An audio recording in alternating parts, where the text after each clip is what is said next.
Today, we're counting down 10 incredible house styles that disappeared from blueprints, including one designed to maximize airflow in the era before air conditioning that modern architects still marvel at. Number 1. Octagon houses. Ever wonder what would happen if a regular home had 8 sides instead of 4? Back in the 1840s, America was gripped by a short-lived architectural movement championing exactly that. Led by phrenologist Orson Squire Fowler, octagon houses were promoted as the logical evolution of home design. Fowler believed his 8-sided approach wasn't just a novelty, it was mathematically superior, giving families 20% more living space using the same amount of building materials as a standard rectangular house. These geometrical wonders featured some seriously forward-thinking elements. Many boasted flat roofs crowned with glass cupolas that flooded interiors with natural light. Wraparound porches offered 360-degree views, while innovative central heating systems distributed warmth efficiently throughout the home. The design even created natural ventilation patterns that kept these homes cooler in summer and warmer in winter, centuries before energy efficiency became trendy. Despite these practical advantages, fewer than 2,000 octagon houses were ever built across America. Today, architectural enthusiasts can still visit remarkable survivors like Longwood in Natchez, Mississippi, a massive 6-story octagonal mansion topped with an onion-shaped dome. The Watertown Octagon House in Wisconsin offers another impressive example with its 57 rooms and central spiral staircase ascending all 4 floors. Number 2. Queen Anne style.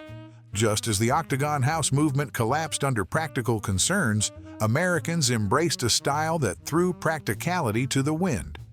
Between 1880 and 1910, the Queen Anne style transformed American neighborhoods with a burst of architectural exuberance that would make even the most flamboyant Victorian proud. Unlike their restrained British namesakes, American Queen Anne homes were architectural peacocks, flaunting asymmetrical facades and towers that seemed designed to show off rather than blend in. Ever notice those colorful Victorian houses in old photographs? There's a reason they earned the nickname Painted Ladies. These homes featured vibrant color schemes specifically chosen to highlight their excessive decorative elements. Walk past a Queen Anne home and you'd be treated to a visual feast of patterned shingles, intricate woodwork, and wraparound porches that practically begged neighbors to stop and chat. Want to see Queen Anne style taken to its extreme? Look no further than the Carson Mansion in Eureka, California. This over-the-top masterpiece remains one of the most photographed Victorian homes in America, showcasing every decorative excess the style had to offer. While wealthy homeowners built grand Queen Anne mansions, the style's influence spread to more modest homes across the country, with regional variations adapting to local tastes and materials. Number 3. American foursquare. As Victorian excess reached its peak, a revolutionary house style emerged that would make home ownership possible for thousands of middle-class Americans. Imagine ordering your entire house from a Sears catalog, having it delivered by train, and assembling it yourself like a giant piece of furniture. This wasn't some wacky dream. It was the American foursquare revolution. Between the 1890s and 1930s, these practical homes popped up in neighborhoods across America as a deliberate response to all that Queen Anne frilliness. Why waste space on towers and turrets when you could have actual living area? The foursquare's boxy design earned it the nickname Prairie Box, and for good reason. These homes were all about maximizing space on small city lots. What made these homes so recognizable? Picture a perfect square footprint, 2.5 stories tall, topped with a hipped roof and featuring a prominent central dormer. The large front porch wasn't just for show, it created a practical outdoor living space that became a neighborhood social hub. Frank Lloyd Wright's prairie style heavily influenced these homes, though they were far more accessible to average Americans. Number 4. Craftsman bungalows. As transportation lines carried families into newly built foursquares across America, another architectural revolution was taking shape, one that initially rejected everything about modern mass production. The Craftsman bungalow style emerged in the early 20th century as part of the arts and crafts movement, celebrating handmade quality in an increasingly industrial world. But here's the irony that makes this story so fascinating. A style intended as a rebellion against factory production would soon become one of America's most widely manufactured home designs. Gustav Stickley became the movement's champion through his influential publication, the Craftsman magazine. Unlike his British counterparts who created expensive, elaborate pieces, Stickley adapted arts and crafts principles to make handcrafted quality accessible to middle-class Americans. His vision transformed from exclusive artisanal creation to affordable, widely available housing. Number 5. Shotgun houses. Not all revolutionary American homes were designed for spacious suburban lots. In fact, one of our most culturally significant house styles measures a mere 12 feet wide.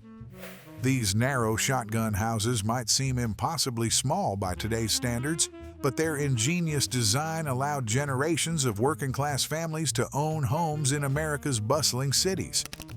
The shotgun house has a fascinating heritage that connects directly to West African architectural traditions. Brought to New Orleans in the early 1800s through Haitian immigrants, these narrow homes featured an efficient straight-line layout where rooms connected directly without hallways. The unique name comes from a colorful description of their design. Supposedly, you could fire a shotgun through the front door and the bullet would exit the back without hitting a wall. These homes weren't just space efficient, they were climate smart too. In the sweltering southern heat, perfectly aligned doors created natural cross-ventilation that pulled breezes through the entire house. This simple but effective cooling system made shotgun houses particularly well suited for hot, humid regions long before electric fans or air conditioning existed. Number 6. Tudor revival.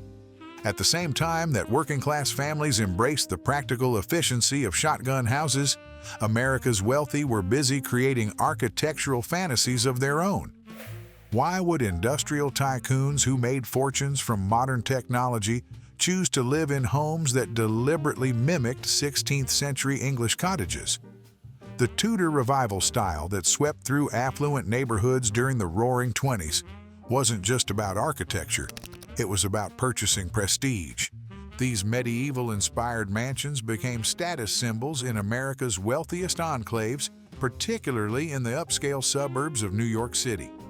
Drive through Westchester County, Englewood, or Teaneck today, and you'll still find streets lined with these distinctive homes that scream old money despite being relatively new constructions. Number 7. Dutch colonial revival. While the Tudor revival was declining, a more practical yet still historically minded style was gaining traction across America. The Dutch colonial revival came equipped with a distinct feature you'd recognize instantly: that barn-like gambrel roof that created surprisingly spacious upper floors without looking ostentatious from the street. These homes offered the perfect compromise for middle-class families who wanted historical character with modern functionality. Unlike their 17th and 18th century inspirations, which were primarily built from stone and brick, these revival homes often featured wood siding and large dormer windows that flooded the upper floors with natural light. Their symmetrical facades, central entry doors, and decorative shutters created a dignified yet approachable appearance that resonated with homeowners, especially in the Northeast. Number 8. Lustron homes. While the Dutch colonial house became famous for ghostly tales, a truly futuristic housing experiment was unfolding across America. Imagine coming home to a house made entirely of steel, walls, roof, even built-in furniture. This wasn't science fiction, but the Lustron home, America's ambitious post-war solution to the housing crisis. After World War II ended, returning veterans desperately needed homes. Industrialist Carl Strandlund had a radical idea: use the nation's steel manufacturing capacity to create prefabricated houses that could be assembled quickly. Each Lustron home arrived as a kit containing over 3,000 parts delivered on a single truck and could be assembled on site in just days. Number 9. Brutalist homes. As Lustron's metal homes were fading from the American landscape, a bold architectural revolution was forming, one that would solidly divide public opinion. Brutalist homes emerged in the 1950s as architectural statements cast in concrete, challenging everything we thought about residential design. These weren't just buildings. They were manifestos made of béton brut, raw concrete, that proudly displayed their unfinished surfaces and industrial materials. The style drew heavy inspiration from modernist visionary Le Corbusier, who championed honest materials and stripped away ornamentation. Inside these geometric concrete sculptures, you'd find minimalist interiors that emphasized functionality above all else. Just imagine walking through rooms with exposed concrete walls, seeing every form reduced to its essential purpose rather than decorative frills. Number 10. Acadian architecture. While Brutalist homes were transforming urban landscapes with concrete, a remarkable regional architectural style was quietly disappearing from America's Gulf Coast. Down in Louisiana, some of the most ingenious homes ever built in America had been weathering hurricanes and tropical heat since the 1700s, all without a single air conditioner or modern building material. These Acadian homes weren't just buildings, they were brilliant environmental solutions disguised as charming cottages. French colonists and Cajun settlers developed these structures specifically for Louisiana's challenging climate, creating homes that stayed remarkably comfortable even in sweltering summer heat. The secret? A combination of practical features that worked together like a passive cooling system. Those steeply pitched roofs weren't just for show. They efficiently channeled away the region's frequent heavy rains while creating high ceilings that allowed hot air to rise away from living spaces. Wide galleries, what we'd call porches today, wrapped around these homes, providing much-needed shade to interior rooms while creating breezy outdoor living areas perfect for Gulf Coast evenings.